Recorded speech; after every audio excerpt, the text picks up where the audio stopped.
আমাদের এই সমস্ত শহীদ পরিবার, আমাদের আহত পঙ্গুত্ব পরিবারের চোখের পানি যখন শুকায়নি, তখন সুবিধাবাদী একটি মহল চাঁদাবাজিতে লিপ্ত হচ্ছেন, অন্যায়ভাবে মানুষের উপরে রাহাজানি করছেন। দায়িত্বহীন কণ্ঠে ঘোষণা করছি, শহীদ পরিবার, আহত পঙ্গুত্ব পরিবারের চোখের পানি সামনে রেখে এই পরিবেশ কাউকে নষ্ট করতে জনগণ দিবে না।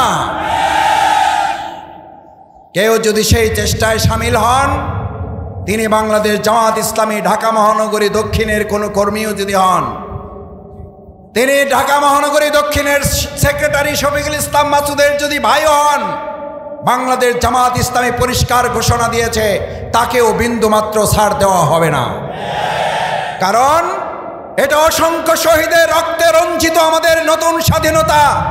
এই স্বাধীনতা নিয়ে কেউ সিনেমিনে খেললে তাকে 24 সালের 5ই আগস্টের বিদায় নেওয়া ওই সরকারের দোষর হিসাবে চিহ্নিত করে তাকেও আরেকটা 5ই আগস্ট করে মোকাবেলা করা হবে। সম্মানিত ভাই এবং বন্ধুগণ, এই কামরাঙ্গীরচর, হাজারীবাগ সেই জোন, সেই থানাগুলো আমাদের ভাইয়েরা 5 ওয়াক্ত নামাজ মসজিদে পড়তে আসলে শুধু দাড়ি টুপিওয়ালা দেখে এই ফ্যাসিস্ট সরকারের নির্দেশে আমাদের ভাইদেরকে মসজিদ থেকে গ্রেপ্তার করা হয়েছে। এই হচ্ছে কামরাঙ্গীরচর হাজারীবাগ থানা। কোরআন তালিমের জন্য মাদ্রাসায় আমাদের ভাইয়েরা, এমনকি আমাদের বোনেরা পর্যন্ত তালিমুল কোরআনে গেলে তালিমুল কোরআন ক্লাস থেকে পুরুষদের শুধু নয়, মা বোনদেরকে পর্যন্ত গ্রেপ্তার করে ফ্যাসিস্ট হাসিনা সরকার অমানবিক আচরণ করেছে। আমি আজকে এই কামরাঙ্গীরচর হাজারীবাগবাসীর কাছে জানতে চাই, কামরাঙ্গীরচর হাজারীবাগবাসী, বাংলাদেশ জামাত ইসলামী, ইসলামী ছাত্র শিবির যে জুলুম নির্যাতনের শিকার হয়েছে, আপনারা তার চাক্ষুষ প্রমাণ ছিলেন।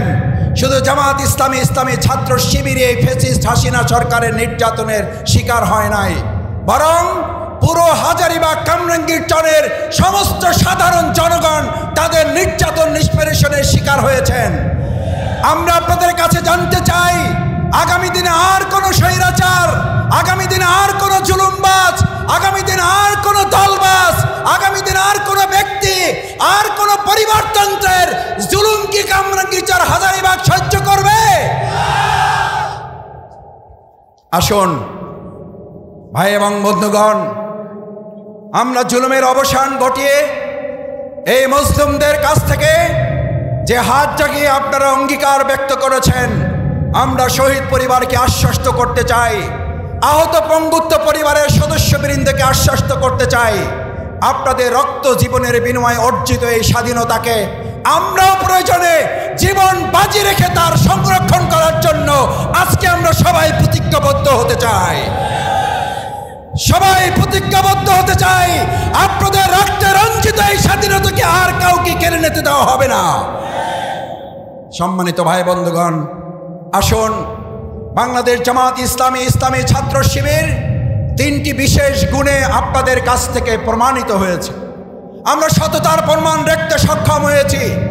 আমাদেরকে জানতো আমরা শুধু নামাজ পড়াতে পারি, আমরা শুধু ইমামতি করতে পারি, আমরা শুধু জানাজা পড়াতে পারি, কিন্তু বাংলাদেশ জামাত ইসলামী প্রমাণ করেছে সংসদ সদস্য হয়ে দুর্নীতি না করে থাকা যায়। দুর্নীতি রাস্তা করে নিমজ্জিত একটা রাষ্ট্র 1 টাকার দুর্নীতি না করে 2-2টি মন্ত্রণালয় সফলতার সাথে পরিচালনা করা যায়, তার নাম বাংলাদেশ জামাত ইসলামী। আমরা সততায় আপনাদের কাছে প্রমাণ নিয়েছি, আমরা যোগ্যতায় আপনাদের কাছ থেকে প্রমাণ নিয়েছি, আমরা তৃতীয় আর একটা বড় প্রমাণ দিতে সক্ষম হয়েছি। আপনারা তার সার্টিফাই করেছেন, বাংলাদেশ জামাত ইসলামী হচ্ছে দেশের একদিল দেশপ্রেমিক জনগণের সংগঠন। কারণ বাংলাদেশ জামাত ইসলামী যখন 2008 সালের পর টিপাইমুখবাদের বিরুদ্ধে দেশের স্বার্থে মানুষকে নিয়ে লড়াই করতে শুরু করেছে, তখনই আধিপত্যবাদী একটি গোষ্ঠী আমাদের নেতৃবৃন্দকে বিচারিক হত্যাকাণ্ডের মাধ্যমে তাদেরকে শহীদ করেছিল। আমরা সেদিন হাসতে হাসতে নেতৃবৃন্দ ফাঁসির মুখে গিয়েছে, দেশপ্রেমের কাছে তারা আত্মসমর্পণ করে নাই, দেশপ্রেমের কাছে তারা মাথা উঁচু করে রেখেছে।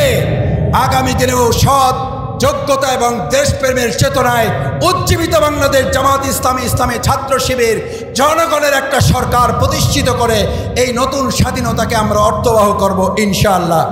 আসসালামু আলাইকুম ওয়া রাহমাতুল্লাহি ওয়া বারাকাতুহু।